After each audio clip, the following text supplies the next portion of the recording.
ಇವರೇ ಅದು ಯಾರ್ದು ಏನು ಅಂತ ಗೊತ್ತಿಲ್ಲ ಆಯಿತಾ. ನನ್ನ ಪ್ರಶ್ನೆ ಇಷ್ಟೇ, ನಿನ್ನೆ ತಮ್ಮ ಸುದ್ದಿವಾಹಿನಿಗಳಲ್ಲಿ ಬಂದು ಪ್ರಕಟವಾಗಿದ್ದಂಥ ವರದಿ ಪ್ರಕಾರ ಒಂದು ಗುಜರಾತ್ ಲಿಂಕ್ ಇದೆ, ಮಹಾರಾಷ್ಟ್ರ ಲಿಂಕ್ ಇದೆ, ಗೋವಾ ಲಿಂಕ್ ಇದೆ. ಮೂರರಲ್ಲೂ ಕೂಡ ಯಾರ ಸರ್ಕಾರ ಇರೋದು? ಗುಜರಾತ್ನಲ್ಲಿ BJP ಸರ್ಕಾರ 25 ವರ್ಷದಿಂದ ಇದೆ. ಕಳೆದ 10-15 ವರ್ಷದಿಂದ ಮಹಾರಾಷ್ಟ್ರದಲ್ಲೇ ಅವ್ರ ಸರ್ಕಾರ ಇದೆ. ಗೋವಾನಲ್ಲಿ ಕೂಡ ಅದೇ ಪರಿಸ್ಥಿತಿ. ಈಗ ಇವೆಲ್ಲನೂ ಕೂಡ ಹೇಗೆ ಸರ್ಕಾರದ ಕೆಳಗಡೆ ನಡೀತಾ ಇದೆ? ಅದು ಯಾರ್ದಿದೆ ಅಂತ ತನಿಖೆ ಆಗಲಿ. ಕಾಂಗ್ರೆಸ್ ಇದ್ದರೆ ಕಾಂಗ್ರೆಸ್ಸು, BJP ಇದ್ದರೆ BJP, NCP, ಶಿವಸೇನಾ ಯಾರ್ದಿದ್ರೆ ಏನು, that is let it come out to investigation. But ಈ ಸರ್ಕಾರಗಳು ಮಾಡ್ತಾ ಇರೋದೇನು BJP ಸರ್ಕಾರಗಳಲ್ಲಿ? ಮತ್ತು ದೊಡ್ಡದಾಗಿ ಡಿಮಾನಿಟೈಸೇಷನ್ ಅಂತ ಒಂದು ದೊಡ್ಡ ಸ್ಲೋಗನ್ ಕೊಟ್ಟು ಪ್ರಧಾನಮಂತ್ರಿಗಳು ಎಲ್ಲ ಕಪ್ಪಣ ವಾಪಸ್ ಬಂದುಬಿಡ್ತು, ಅದು ಇದು ಅಂತ ಎಲ್ಲ ಊರೆಲ್ಲ ಹೇಳ್ಕೊಂಡು ಓಡಾಡಿದ್ರಲ್ರಿ. ಎಲ್ಲಿಂದ ಬರ್ತಾ ಇದೆ? ಮತ್ತು BJP ಕೆಲವು ನಮ್ಮ ಶಾಸಕರು ಇಲ್ಲಿನವರು, ಕರ್ನಾಟಕದವರು, ಇದು ತಿರುಪತಿಗೆ ಬ್ಲ್ಯಾಕ್ ಮನಿನ ವೈಟ್ ಮನಿ ಮಾಡೋಕ್ಕೆ ಹೋಗ್ತಾಯಿದ್ರು, ಚುನಾವಣೆಗೆ ಬಳಸಬೇಕಾಗಿದೆ ಅಂತ ಗೊತ್ತಿದೆ. ಅವ್ರಿಗೆ ಹೆಂಗೆ ಮಾಹಿತಿ ಇದೆ? ಸರ್ಕಾರಗಳಿಗೆ ಇರಲಾರ್ದಂಥ ಮಾಹಿತಿಗಳು BJP ಶಾಸಕರಿಗೆ ಹೇಗೆ ಗೊತ್ತಿದೆ? ಮತ್ತು ಅಲ್ಲಿ ತಿರುಪತಿನಲ್ಲಿ ಹೋಗ್ತಾ ಇದೆಯೋ ಅಥವಾ ಆಂಧ್ರಾಗೆ ಹೋಗ್ತಾ ಇದೆಯೋ, ಅಲ್ಲಿ ಯಾರು ಸರ್ಕಾರ ಇರೋದು? ಮತ್ತು ಇದು ಸ್ವಲ್ಪ ಈ ಪ್ರಶ್ನೆಗಳಿಗೆ ಉತ್ತರ ಕೊಡಬೇಕಲ್ಲ ಕೇಂದ್ರ ಸರ್ಕಾರ.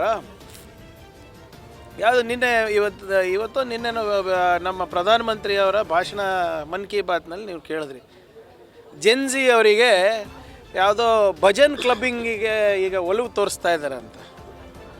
ಅದ್ರ ಬಗ್ಗೆ ಮಾತಾಡಲಿಕ್ಕೆ ನೋಡಲಿಕ್ಕೆ ಟೈಮ್ ಇದೆ, ಪುರ್ಸೋತಿದೆ ಪ್ರಧಾನಮಂತ್ರಿಗೆ. 1000 ಕೋಟಿ ರೂಪಾಯಿ 400 ಕೋಟಿ ರೂಪಾಯಿ ಟ್ರಕ್ನಲ್ಲಿ ಹೋಗ್ತಾ ಇದೆ ಅವ್ರ ಸರ್ಕಾರಗಳಲ್ಲಿ, ಅದು ಗೊತ್ತಿಲ್ವಾ? ಇದಕ್ಕೆ ಯಾರು ಉತ್ತರ ಕೊಡಬೇಕು? ಹೋಮ್ ಮಿನಿಸ್ಟರ್ ಅವರೇ ನಿದ್ದೆ ಮಾಡ್ತಾ ಇದ್ದಾರೇನ್ರಿ? ಅಮಿತ್ ಶಾ ಅವ್ರು ಎಲ್ಲಿದ್ದಾರೆ ಇವಾಗ? ಮಿಕ್ಕಿದ ಟೈಮ್ನಲ್ಲೆಲ್ಲ ಬರೀ ಚುನಾವಣೆಗೆ ಮಾತ್ರ ಇವರೆಲ್ಲ ಕಾಣಿಸ್ಕೋತಾರಲ್ಲ, ಚುನಾವಣೆ ವೇದಿಕೆ ಮೇಲೆ ಕಾಣಿಸ್ಕೋತಾರಲ್ಲ. ಇಂಥ ಉತ್ತರ ಬಂದಾಗ ಕಾಂಗ್ರೆಸ್ನವರೇ ಉತ್ತರ ಯಾಕೆ ಕೊಡಬೇಕು? BJP ಅವರೆಲ್ಲ ಹೋಗ್ತಾರೆ, ಕೇಂದ್ರನೂ ಅವ್ರ ಕೈಯಲ್ಲೇ, ಎಲ್ಲ ರಾಜ್ಯ ಸರ್ಕಾರವೂ ಅವ್ರ ಕೈಯಲ್ಲೇ. ಅವ್ರಿಗೆ ಕೇಳಿ ಏನಾಗ್ತಾ ಇದೆ ಅಂತ.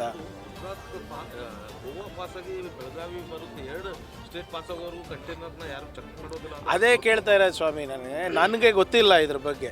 ನಿನ್ನೆ ನಿಮ್ಮ ಚಾನೆಲ್ಗಳಲ್ಲಿ ಬಂದಿರೋ ವರದಿ ಪ್ರಕಾರ ಅವ್ಯಾವ ವಿರಾಟ್ ಅಂದ್ಬಿಟ್ಟು ಯಾರೋ ಗುಜರಾತ್ದವನು ಇದ್ದಾನಂತೆ, ಕಿಶೋರ್ ಇದ್ದಾನಂತೆ, ಇವರೆಲ್ಲರೂ ಕೂಡ ಗುಜರಾತು ಮಹಾರಾಷ್ಟ್ರ ಮೂಲದವರು ಅಂತ ಹೇಳ್ತಾ ಇದ್ದಾರೆ. ಅವರು BJPನ ಕಾಂಗ್ರೆಸ್ಸಾ ನನಗೆ ಗೊತ್ತಿಲ್ಲ. ಆದರೆ ಅಲ್ಲಿ ಸರ್ಕಾರ ಯಾರು ನಡೀತಾ ಇರೋದು ಅಂದರೆ 1 ಕೋಟಿ. ಆಮೇಲೆ ನೀವೇ ಹೇಳ್ತಾ ಇದ್ದೀರಾ ಅದರಲ್ಲಿ 400 ಅಲ್ಲ 1000 ಕೋಟಿ ಇತ್ತು ಅಂತ. ಆಮೇಲೆ 2000 ನೋಟಾ? 2000 ನೋಟ್ ಸಿಗ್ತಾ ಇಲ್ಲ. ಯಾರು ಪ್ರಿಂಟ್ ಮಾಡ್ತಾ ಇದ್ದಾರೆ? ಹೇಗೆ ಪ್ರಿಂಟ್ ಮಾಡ್ತಾ ಇದ್ದಾರೆ? ಗುಜರಾತ್ನಲ್ಲೇ ಪ್ರಿಂಟಿಂಗ್ ಮಿಷಿನ್ ಇಟ್ಟಿದ್ದಾರಾ? ಸೆಮಿ ಕಂಡಕ್ಟರ್ ಮಾಡ್ತೀನಿ ಅಂದ್ಬಿಟ್ಟು ಇಂಥ ಪ್ರಿಂಟಿಂಗ್ ಮಾಡ್ತಾ ಇದ್ದಾರಾ? ಆಯ್ತು ರೀ, ಟ್ರಸ್ಟಿಗೆ ಸೇರಿದ ಹಣ ಅಂತಲೇ ತಿಳ್ಕೊಳ್ಳಿ, ನಿಮ್ಮ ಟ್ರಸ್ಟಿಗೆ ಸೇರಿದೆ ಅಂತ ತಿಳ್ಕೊಳ್ಳಿ. 2000 ನೋಟು ಬ್ಯಾನ್ ಆಗಿದೆ ತಾನೆ, ಡಿಮಾನಿಟೈಸ್ ಆಗಿದೆ ತಾನೆ. ಮತ್ತು ಇಷ್ಟೊಂದು ದುಡ್ಡು ಒಂದೇ ಟ್ರಸ್ಟ್ನಲ್ಲಿ ಇದೆ ಅಂತ ಯಾರಿಗೆ ಗೊತ್ತಿಲ್ವಾ? 400 ಕೋಟಿ ರೂಪಾಯಿ ಏನು ತೆರಿಗೆಗೆ ಕೊಟ್ಟೇ ಇಲ್ಲ ಅಂತ ಅರ್ಥ ಅಲ್ವಾ? ನೋಡಿ, either it is fake money which is being printed, ಅದು ಒಪ್ತೀರಾ?